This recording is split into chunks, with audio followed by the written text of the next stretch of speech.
Hello friends, welcome to my YouTube channel. मैं हूं श्वेता सिंह। आज इस वीडियो में मैं आपको बताने जा रही हूं रेस्टोरेंट बिजनेस कैसे शुरू किया जाए, अपना खुद का रेस्टोरेंट कैसे खोलें।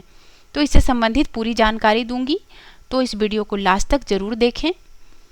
इंडिया में फूड बिजनेस सबसे ज़्यादा डिमांड वाला बिजनेस है, तो अगर आप अपना बिजनेस शुरू करने की सोच रहे हैं तो रेस्टोरेंट खोलना एक बेहतर ऑप्शन है। इसमें कमाई के साथ साथ ग्रोथ की भी बेहतर संभावना है। तो आइए जान लेते हैं पूरा प्रोसेस। सबसे पहला स्टेप है, आपको यह सोचना होगा कि आप किस प्रकार का रेस्टोरेंट खोलना चाहते हैं। आप फास्ट फूड रेस्टोरेंट खोलेंगे या प्रॉपर डाइनिंग वाला रेस्टोरेंट। उसके बाद आपको फिर सोचना होगा कि आप अपना कोई रेस्टोरेंट शुरू करेंगे या फिर किसी ब्रांड की फ्रेंचाइजी लेंगे। आप जो भी करने की सोचते हैं उससे संबंधित बातों का गहरा अध्ययन करें और ऐसे लोगों से मिले जो इस फील्ड में ऑलरेडी काम कर रहे हों। दूसरा स्टेप है रेस्टोरेंट में लगने वाली पूंजी। इसकी सबसे पहले आप फाइनेंशियल प्लानिंग करिए। उसके बाद ये आपको सोचना होगा कि आपको इस बिजनेस में कितना इन्वेस्टमेंट करना होगा। प्लान करें कि किस काम में कितना पैसा लगेगा। जैसे अगर आप फ्रेंचाइजी लेते हैं तो फ्रेंचाइजी फीस, शॉप का किराया, शॉप का स्पेस कम से कम 700 से 1500 स्क्वायर फुट जगह होनी चाहिए, शॉप का इंटीरियर, फर्नीचर, डेकोरेशन इत्यादि, किचन के आइटम्स, एडवर्टीजमेंट बजट, स्टाफ की सैलरी। नेक्स्ट है वर्किंग कैपिटल। वर्किंग कैपिटल कम से कम 3 से 6 महीने तक की, ये भी एक बड़ा अमाउंट होगा। इसी समय आप अपनी हर महीने की फिक्स्ड कॉस्ट का भी एस्टिमेट लगा लें। फिक्स्ड कॉस्ट जैसे कि दुकान का किराया, स्टाफ की सैलरी ईटीसी, ये वो कॉस्ट हैं जो आपको हर महीने वियर करनी ही पड़ेगी, चाहे आप दुकान खोलें या ना खोलें। इसके अलावा हर महीने होने वाले खर्च वेरिएबल कॉस्ट में भी आ जाएंगे। स्टेप नंबर 3 है रेस्टोरेंट को चलाने में हर महीने होने वाला खर्च, यानी एक एस्टिमेट रनिंग कॉस्ट आपका कितना आएगा। इसमें मिनिमम कॉस्ट 1.5 से 2 लाख रुपए तक का आएगा, जिसमें कि दुकान का किराया 30,000 per month, salary per month staff की, जिसमें कि मिनिमम एक कुक होगा जिसकी सैलरी 12,000 रुपये, एक हेल्पर जो कुक जैसा ही एक्सपीरियंस वाला होता है उसकी सैलरी 10,000 रुपये, एक क्लीनर 4,000 रुपये सैलरी, 2 वेटर, एक वेटर की सैलरी मिनिमम 6,000 रुपये यानी 12,000 रुपये, एक डिलीवरी बॉय 6,000 जो कि घर तक फूड डिलीवर करने के लिए चाहिए, और एक मैनेजर जिसकी सैलरी 6,000 रुपये। तो अगर और स्टाफ अगर बाहर का रखते हैं तो उसके खाने और रहने का भी इंतज़ाम करना पड़ता है। तो स्टाफ पर कुल खर्च औसतन 60,000 से 70,000 रुपये पर मंथ आता है। और रेस्टोरेंट के लिए रोज का रॉ मटेरियल जैसे कि सब्जी, अंडे, दूध, पनीर, सिलेंडर, चिकन, मसाला इत्यादि पर डे 2,500 रुपये यानी पर मंथ 75,000 रुपये, और अन्य खर्चे 10,000 रख लीजिए। तो टोटल जो खर्च है आपका वो लगभग 1,85,000 पर मंथ आएगा। यह एक मिनिमम एस्टिमेशन है, ये ऊपर या नीचे भी जा सकता है।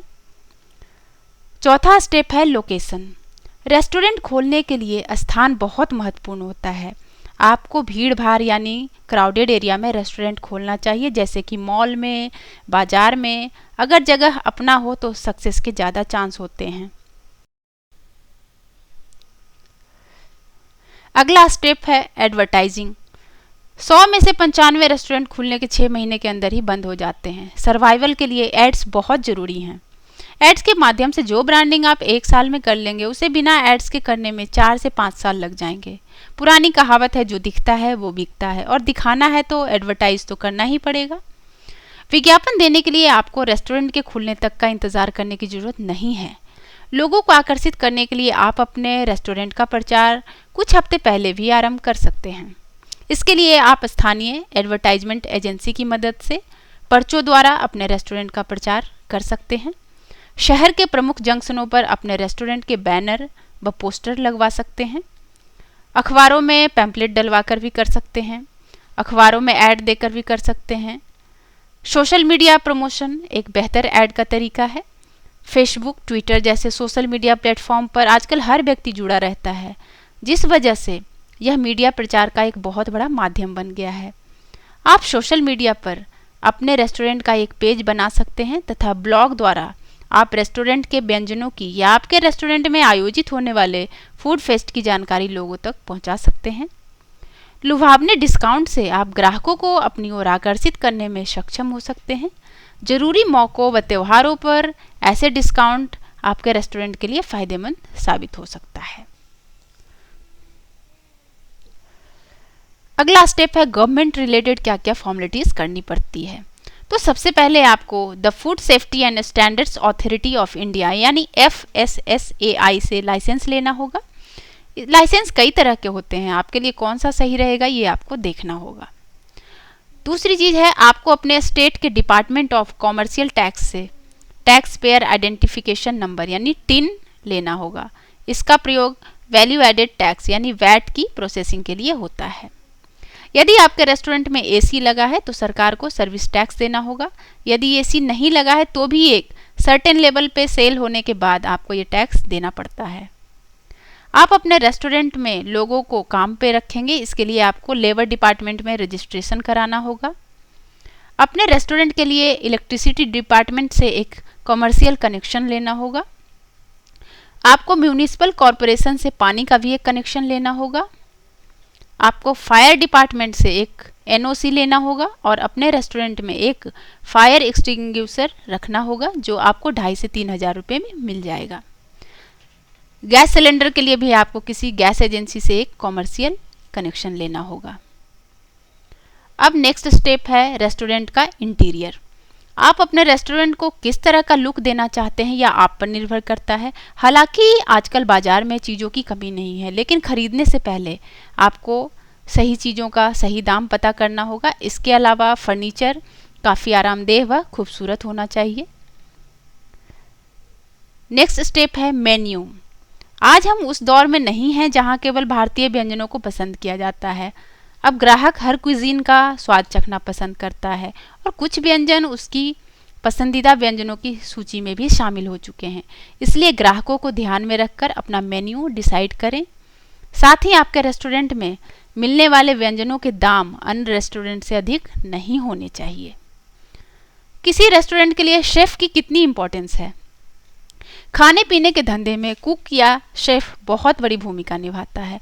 बहुत बार इन्हीं के चक्कर में रेस्टोरेंट बंद तक हो जाते हैं, इसलिए इनका सही बंदोबस्त करना बहुत ज़रूरी है। और मेन कुक के साथ जो हेल्पर होता है उसे भी इतना ट्रेंड होना चाहिए कि वो कुक के एब्सेंस में सब कुछ संभाल लें। अब बात आती है बेटर और बाकी स्टाफ कैसे अरेंज किए जाए। इसके लिए आपको अपने कॉन्टैक्ट्स पर ही डिपेंड करना होगा।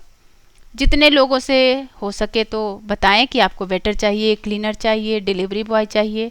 आप ऐसी संस्थाओं से भी संपर्क कर सकते हैं जो मैन पावर प्रोवाइड करते हैं। अपने स्टाफ को ग्राहकों से बात करने की ट्रेनिंग जरूर दें। यदि रेस्टोरेंट के कर्मचारियों की अलग अलग पोशाकें उपलब्ध कराई गई है तो उनकी पोशाक साफ सुथरी होनी चाहिए, इस बात का भी जरूर ध्यान रखें। अगला स्टेप है ग्राहकों से फीडबैक। रेस्टोरेंट में आने वाले ग्राहकों से फीडबैक जरूर लें। ये सुझाव रेस्टोरेंट को बेहतर बनाने में आपकी मदद करेंगे। यह सफलता तक पहुंचने की पहली सीढ़ी है। यहाँ की गई चूक आपको आगे नहीं बल्कि पीछे खींचेगी। अब अगला स्टेप है उद्घाटन।